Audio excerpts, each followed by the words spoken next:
Our next speaker today has actually been a guest on my Architecture Software Concepts podcast, which I'm just plugging right now, by the way.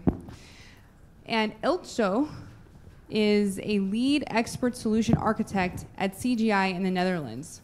I know you can't believe it by looking at him because he looks very young, but he's actually had a 30-year career so far in the software industry. And one of the most amazing things that he's done is he rolled out the first SMS text system in the US, which I thought was pretty interesting. He also is known for the risk and cost-driven architecture. And just like Sherlock Holmes, he also loves playing the violin. Although I don't see it today, so I guess we're probably going to just stick to a verbal. That's okay. I'm afraid so, yeah. Okay, that's all right. So today we're going to learn all about the costing view of architecture. Please put your hands together and welcome Eltjo.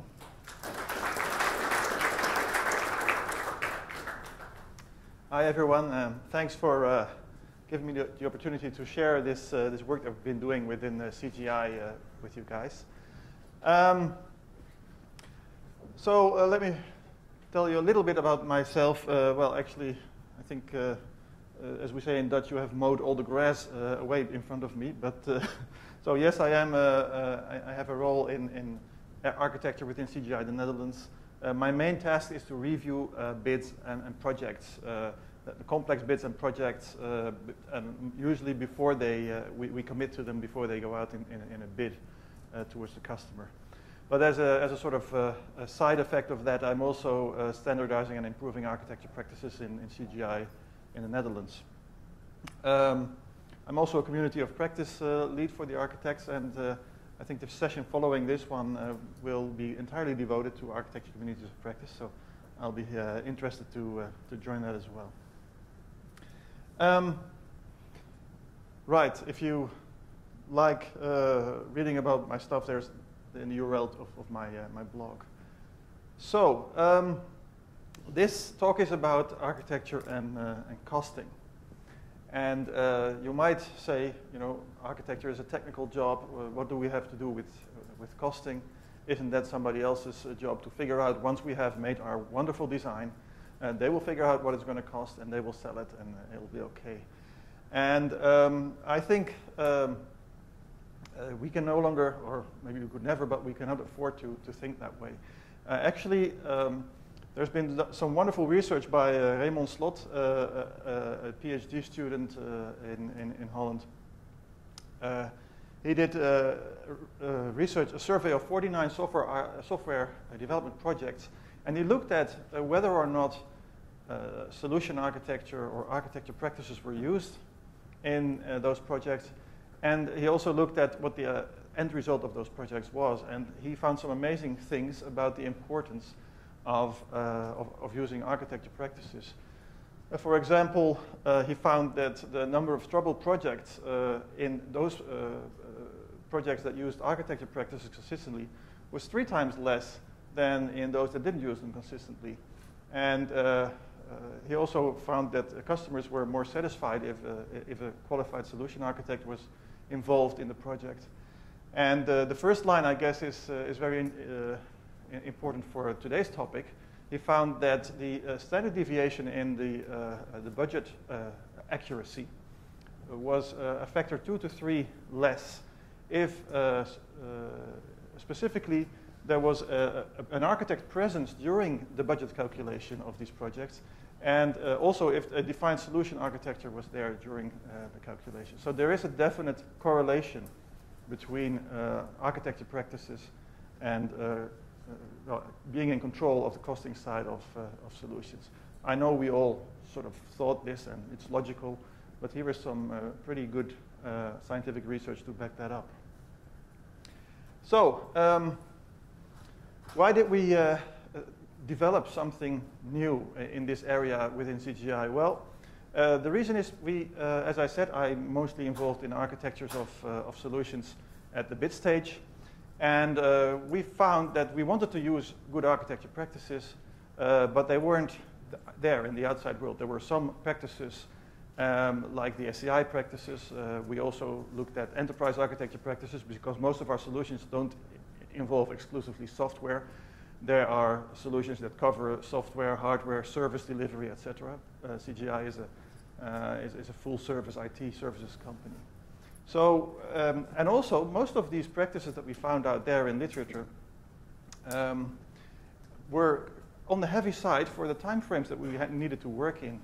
Usually when we are shaping a solution for a bid, we have maybe anything from 3 weeks to 6 months to do that. And now in 6 months you can imagine having an ATEM or a quality attribute workshop. But if you have to shape a solution in 3 weeks, that is really not feasible. And so we had to come up with a very bare bones way of looking at our job as architects.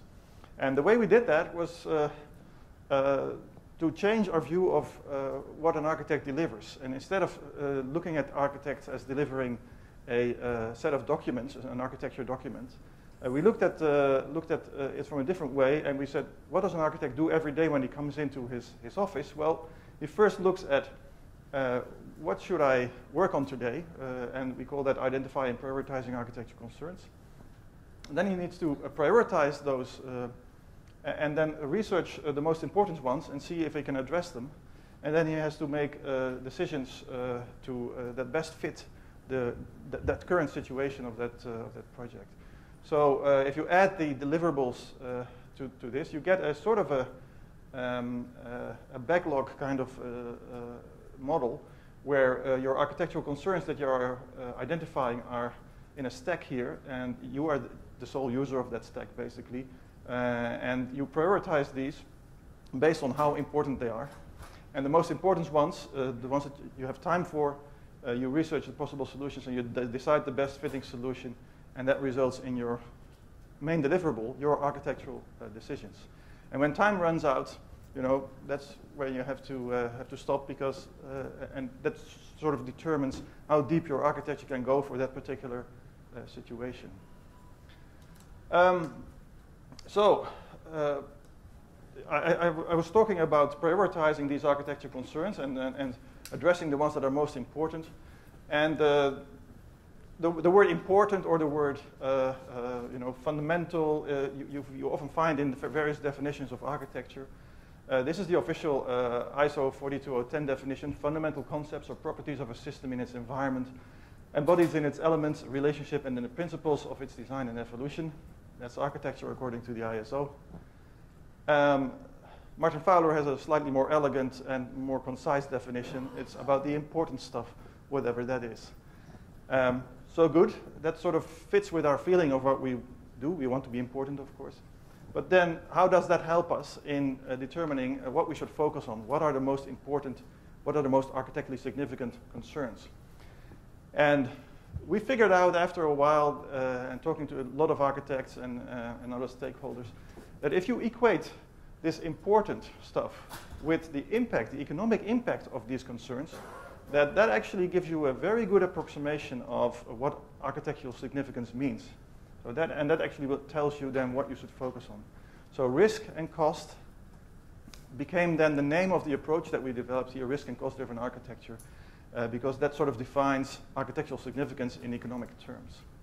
So there you have the first connection between cost and architecture. So once we have that,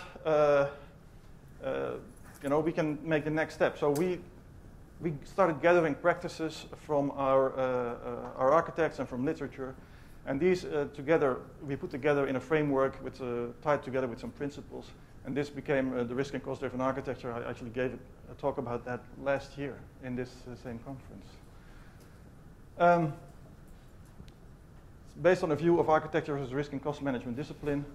And because we developed it for this very fast solution shaping projects in 3-week bid projects, it turned out to be very applicable also to the agile way of thinking. Also, the view of architecture as a continuous stream of design decisions, rather than as something that where you develop a big upfront design, also fitted much better with the agile mindset.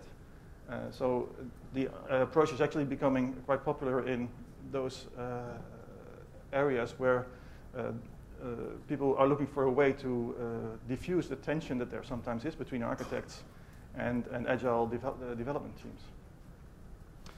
So, how did this work? As I said, we gathered a lot of practices. Some of these are core practices. I won't go into all of these. I did that last year, I think. Let's focus here on with the core practices, where we start with the architectural requirements, prioritization, the solution selection, and applying the architectural strategies that you have selected. Of course, you have to write that down. And then comes this practice solution costing. And this is where we get to the core of how architecting and costing are tied together. You see that it is closely tied together with documentation. There's a reason for that. So one of the things that we have achieved by this approach, by tying these practices together like that, is a form of traceability from the requirements to the cost. Because for each of these core practices, solution selection results in architectural decision. Applying these decisions then results in a solution structure, which is documented in a blueprint.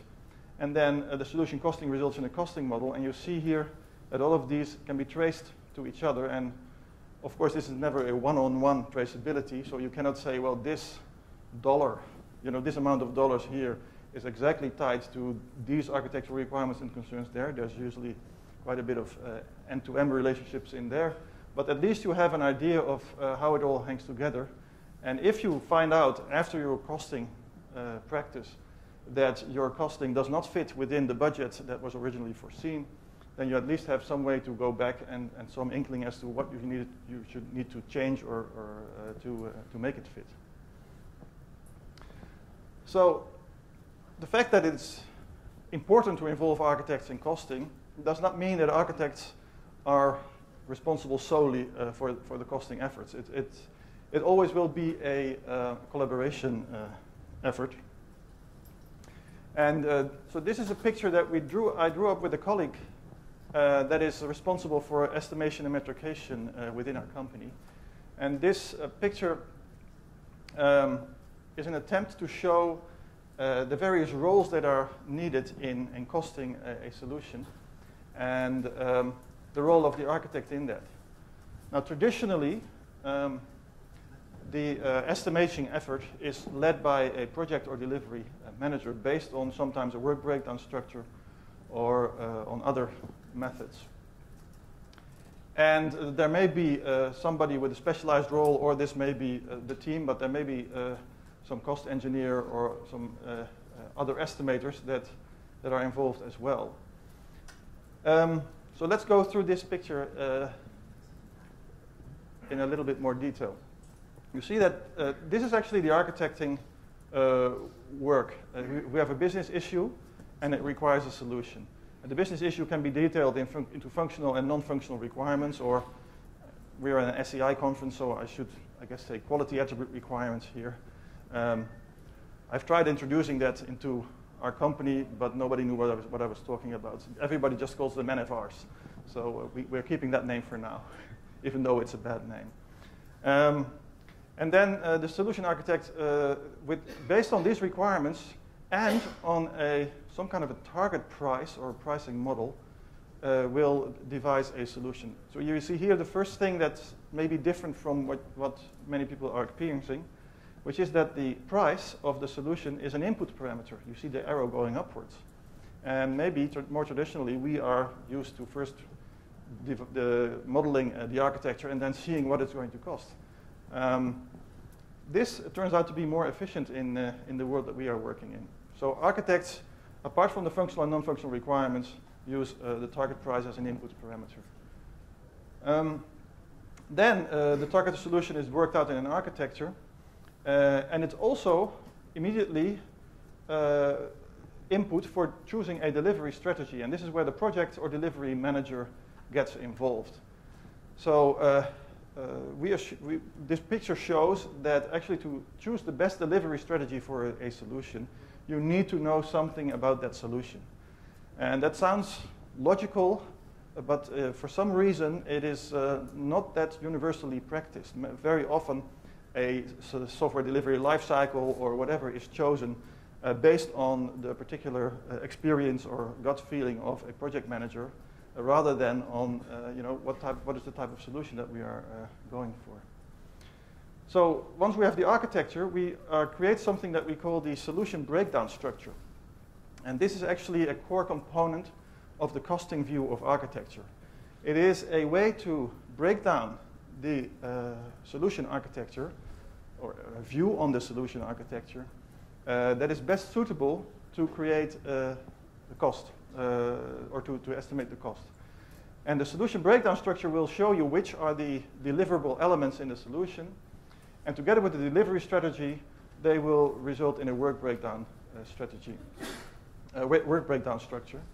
And that will, again, result in a schedule. And the schedule and the solution breakdown structure, which may contain a part list or whatever, will result in a costing model. Now, sometimes the costing model is just one number, and you can match it to the pricing model.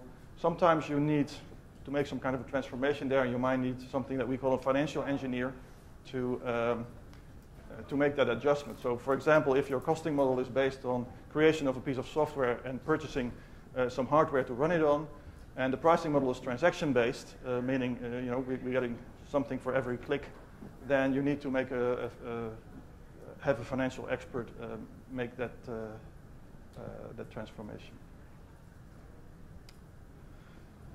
So here we come to the title, which is the costing view of architecture. And we know that at least everybody here probably has read some of the SCI material about architecture documentation, and it contains various views. It basically says that architecture documentation is about communicating an architecture to stakeholders. And what you need to communicate to those stakeholders is that their concerns are addressed. And you do that by creating various views or viewpoints that show how these concerns are addressed. So we were thinking, well, cost is an important concern of many stakeholders, especially business stakeholders.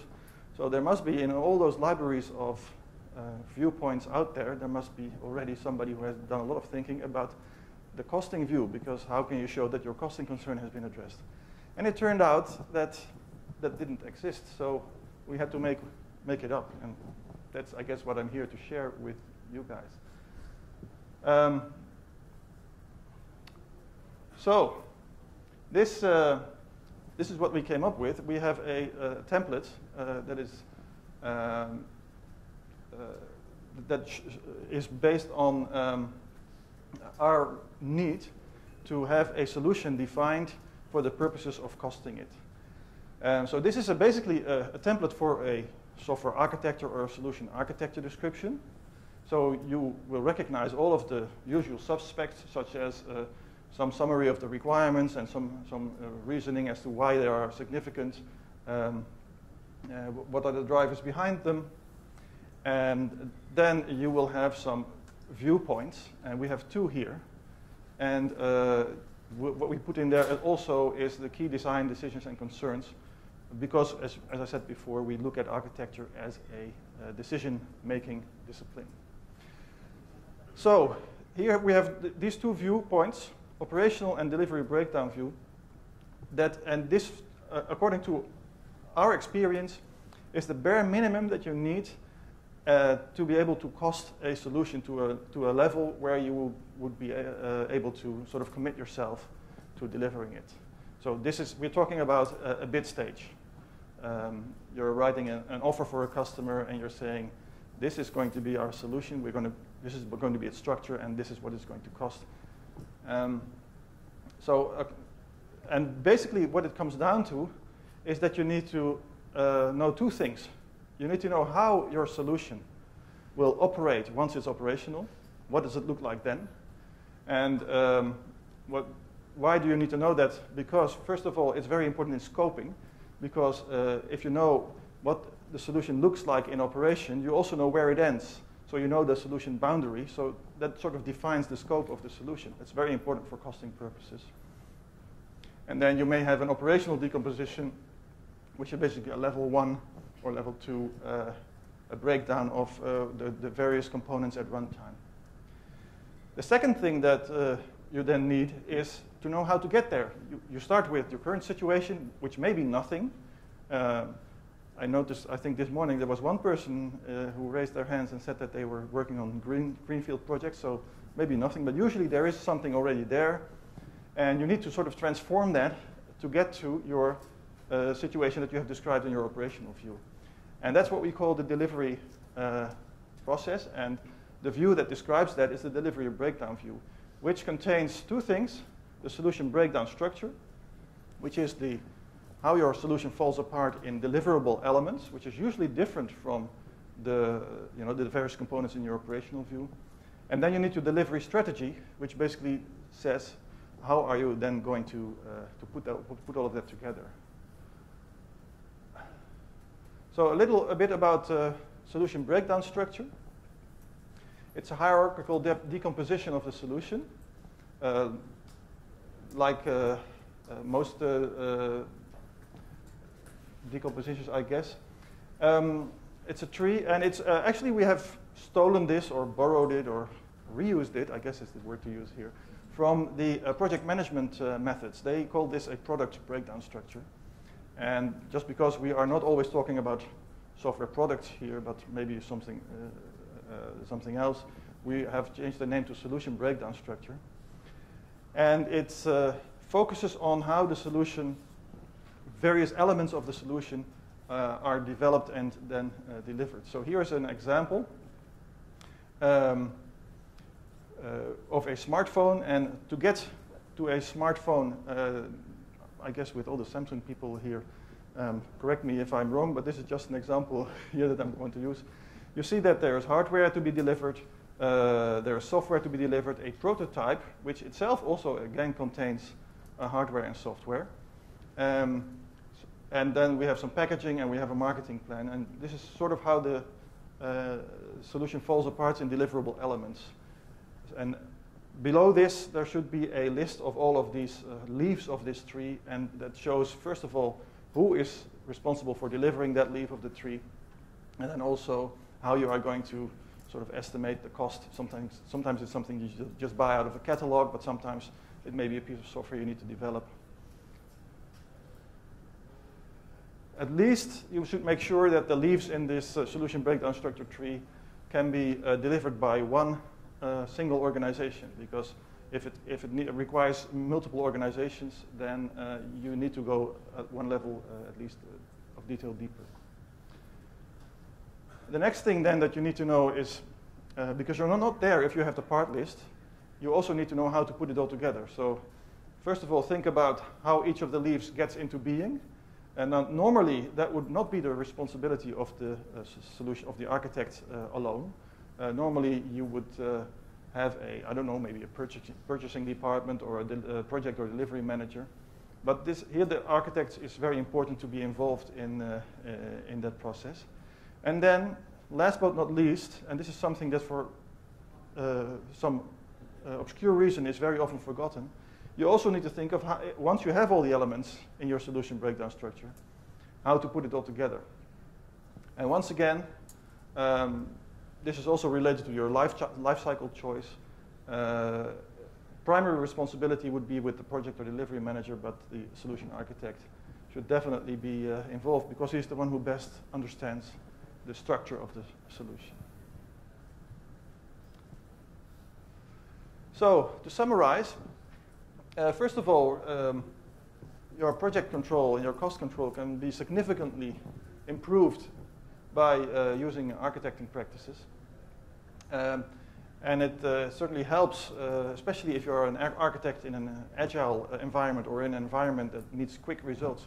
It certainly helps to prioritize your architectural concerns by risk and cost impact. Document your costing views for your delivery and operation. And then create a delivery breakdown view that consists of this hierarchical breakdown, the solution breakdown structure.